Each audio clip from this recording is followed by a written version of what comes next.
In today's video, I will cover an unsolved case that still haunts Japan. And as we go deeper and have all the facts in front of us, you will see how horrifying this case gets. Moreover, as time passed, a lot of theories surfaced surrounding this case, ranging from a car accident to involvement of a religious cult and foreign criminal rackets, which I will talk about later. And I want you guys to tell me in the comments which theory is the most convincing, or even better, let me know if you have any theories. So, without wasting any time, let's start the video by smashing the like and subscribe button. It was an ordinary morning of April 23rd, 1994, and a woman was on her way to work. Let's just call her Jane for the purpose of this video. Jane was working as a janitor in Inokashira Park in Mitaka, a suburb of Tokyo. As a janitor, Jane was assigned to cleaning and waste management, which meant emptying trash bins, sorting waste, sweeping walkways, stuff like that.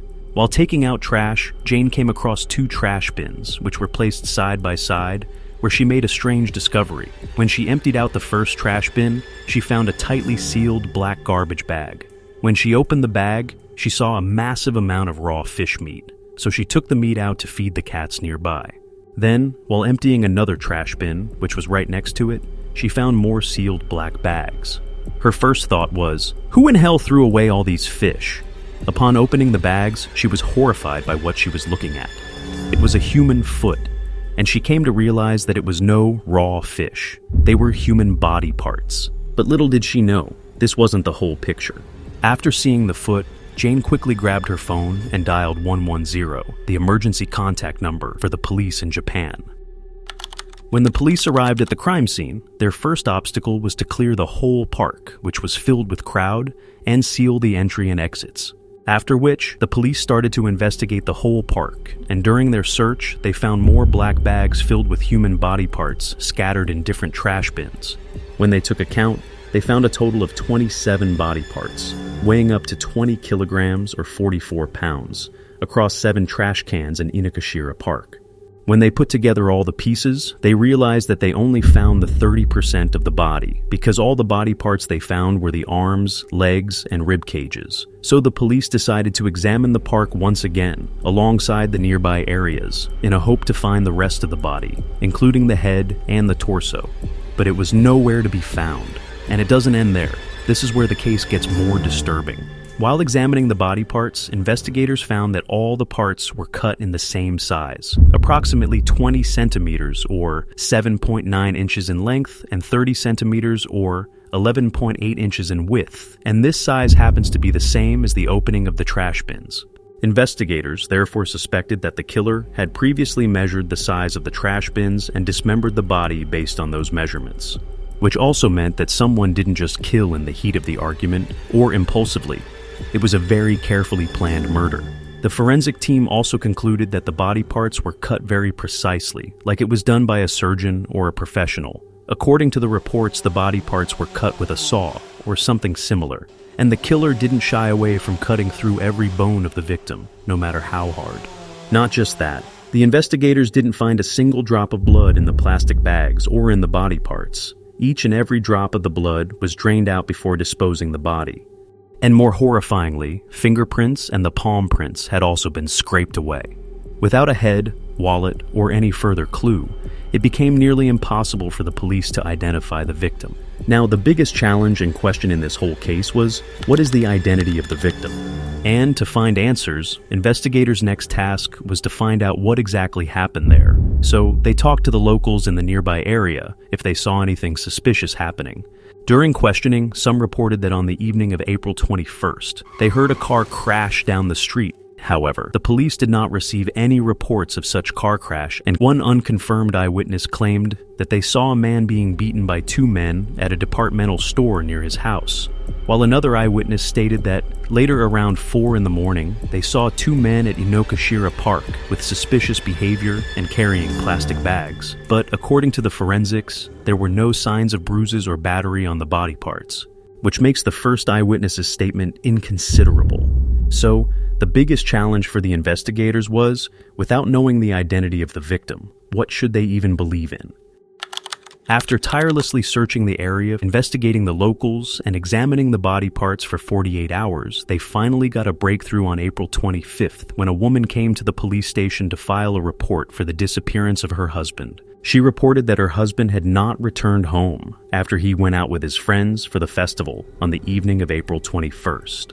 The investigators tried to connect the dots and took a DNA sample from the woman's husband's clothing and personal belongings to see if they matched the DNA with the body parts they found in the park. And, as you might have already guessed, they were a match. This was the biggest lead in the whole case. The victim was identified as Seiichi Kawamura, a 35-year-old architect who lived near Inokashira Park. Upon investigating his neighbors and friends, the investigators found that Kawamura was a very gentle and sweet man who never argued or fought with anyone.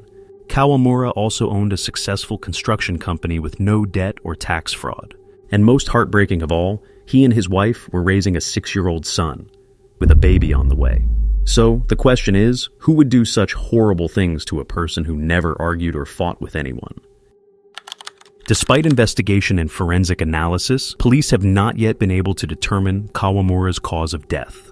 However, during their investigation into the case, the police noticed numerous suspicious angles, out of which 4 possibilities stood out the most. The first angle was the method of wrapping the body parts in the plastic bags. Each body part was wrapped within 4 layers of bags. The inner 2 layer was wrapped in transparent plastic bags with holes in it, while the outer 2 layers were opaque black bags. And interestingly, this is a very common method in Japanese fish markets for packing fish, and which is also the main reason the janitor confused the body parts with raw fish. This angle also gives us a possibility to think that the killer or killers could be someone working in the fish market. The second clue for them was, through forensic analysis, the police determined that the tool used for the dissection must have been a wooden tool, such as a fixed saw on a woodworking table. And this could have been the reason why the killer was able to dissect the body very precisely and in equal parts.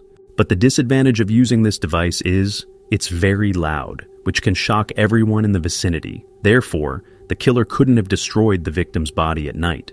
However, it is difficult to imagine the killer openly dissecting the body during the day, especially in the capital Tokyo. Their third suspicion came regarding the location where the murder could have taken place. According to the police, all the blood was drained from Kawamura's body parts, which is neither a normal nor an easy thing. You see, draining down all the blood from a body requires not just a lot of space, but also a lot of water for washing and scrubbing. And following on this clue, the police searched all food and seafood factories the nearby areas, but it turned out to be unsuccessful. The fourth and their last clue was to investigate the time when Kawamura disappeared. And according to the police reports, the time between his disappearance, which was on the night of 21st April, and the time when his body parts were found, on the morning of 23rd April, was approximately 30 hours. And remember the eyewitness I talked about earlier in the video, who saw 2 suspicious men walking around the park with plastic bags in their hands? Police followed this clue, but no one could confirm their identities. Based on cross-sectional analysis, authorities suspect that at least 3 people were involved in disposing of the body parts. Therefore, Kawamura's death may have been caused by a criminal gang. Although Kawamura's case provided many clues, there has been no progress so far. Sadly, this case is also one of the most famous unsolved cases in Japanese crime history.